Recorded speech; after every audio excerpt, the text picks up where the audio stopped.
Malungkot ako sa kwarto kasi nag-iisa lang ako.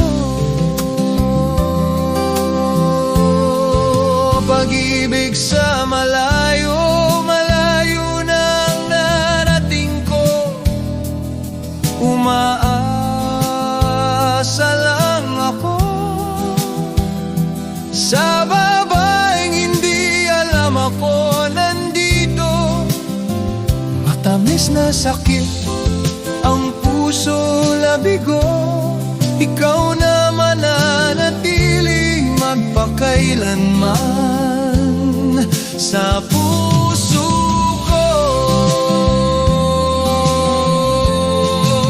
Ito ay isang pag-ibig mula sa malayo, isang kwento hindi kailanman naikwento, isang masakit, isang matamis na alaala. Ikaw ay mananatili magpakailanman sa puso.